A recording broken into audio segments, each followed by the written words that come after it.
Бәріңе сәлем, сіздермен бірге мен Әсем. Менің жаңа видеома қош келдіңіздер. Бүгінгі видеода мен осындай кешкі макияжды қалай жасау керек екенін көрсетемін. Бірден айтып кетемін, мен ешқандай визажист емеспін. Мен өзіме қалай ұнайды, қалай маған ыңғайлы, солай боянамын. Ал ендеше кеттік. Вы считаете, что я вам поверю, будто вы выходите за моего сына не ради его денег? Тогда почему вы за него выходите? Бірінші мен деген ерніме бальзам жағам. Алқы жақпастан бұрын оның алдына база жағам.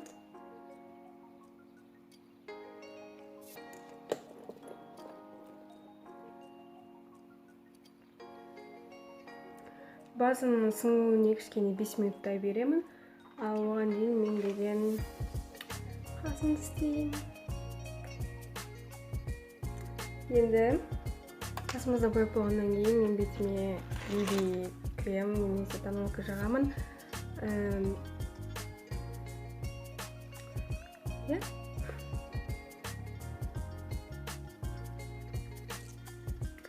Так, жақ болдым. Одан кейін бетіме мен көзім астындағы синяктарды, прыщтарды кетіру үшін консилер жағамын.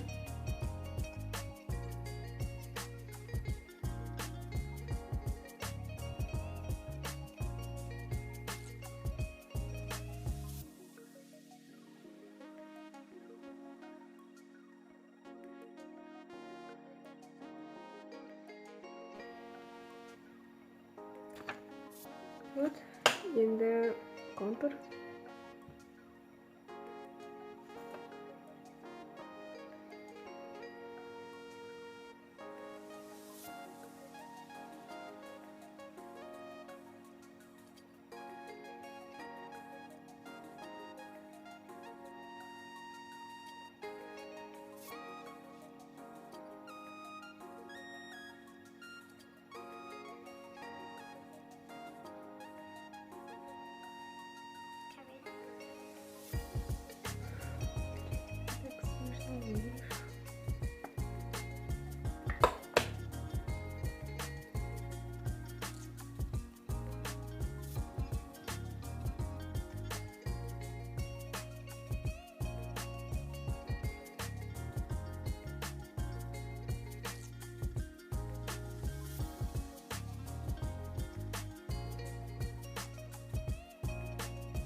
Енді ең бастысы көзге келеміз.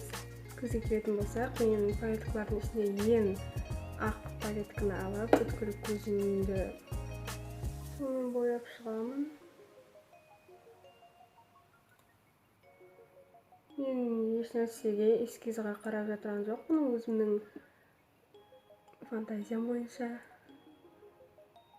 істеп жатырмын. База ретінде просто ақ теңді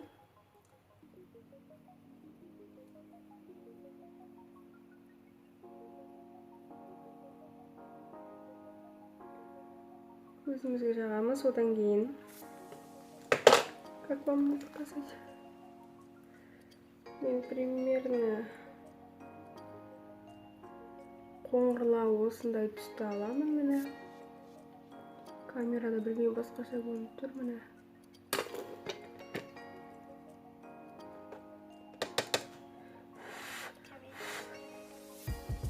оны деген көзімнің шет жағынан үстіне қарай көтеремін.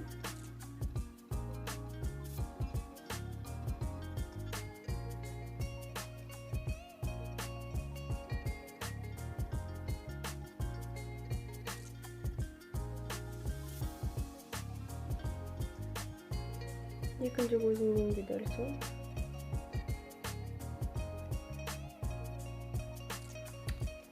Енді палетканың ішіндегі ең розовый түсті аламын. Ең ашық та емес, жабық та емес, орташа түсті алып ортасына жүргіземін. Басына, ортасына дейін.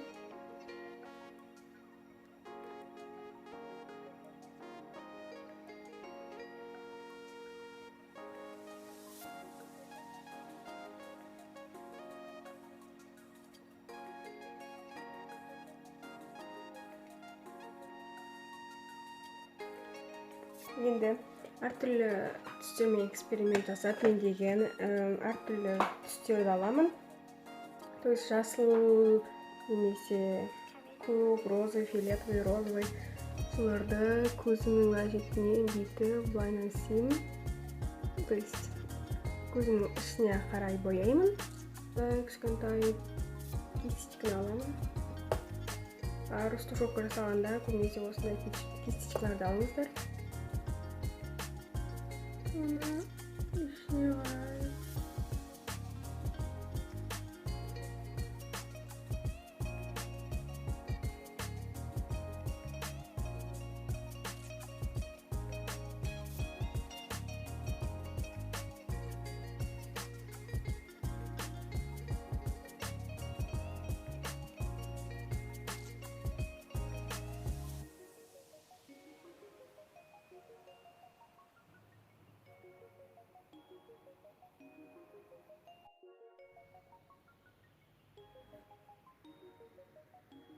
Дәл осылай екінші көзбен де істейміз.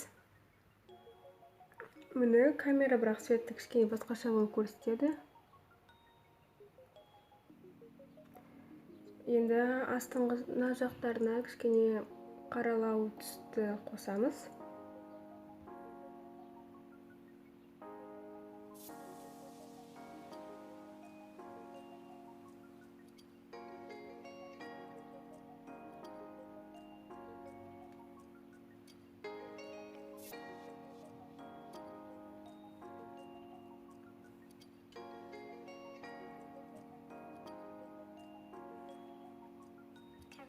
Енді көзіміздің астына, мына жағына біз деген тоже қара теңді қосамыз.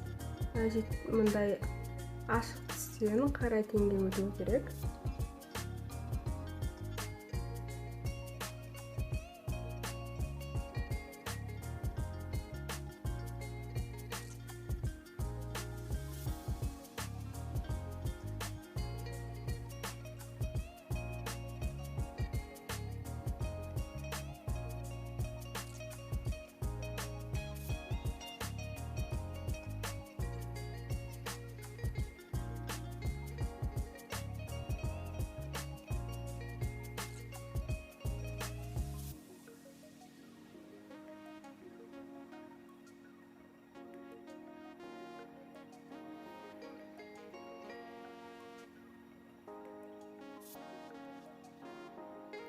Мен стрелка сызбаймын, себебі маған стрелка жараспайды, және де өзім де дұрыс сызып білмеймін.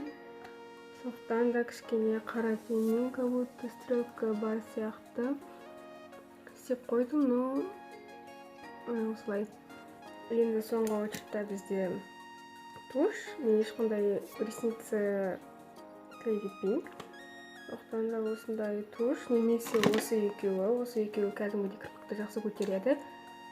Қазір деген байқайсыздар, міне жаттап алыңыздар. Одан кейін қазір бояп көрсеткеннен кейін өздеріңіз разницаны көресіздер. Міне көзіміз бітті. Енді кішкене пудр жағамыз, чтобы бетіміз қатты блестеть тұрмау үшін. Көзіміздің астындағы бүткіл шашқан теңнің бәрін осылай пудр жағып алып тастаймыз. Келесі кезекте бізде хайлайтер.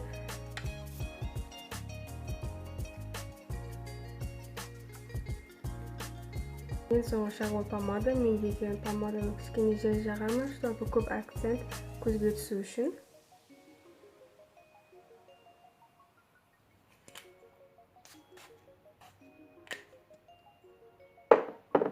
Біздің кешкі макияжымыз дайын. Сіздерге ұнаса лайк басып, комментарий жазып, алдағы уақытта қандай видео түсіруге болатынын жазып кетіңіздер. сосын ең бастысы каналға подписаться етуді ұмытпаңыздар. Бәріңе пока.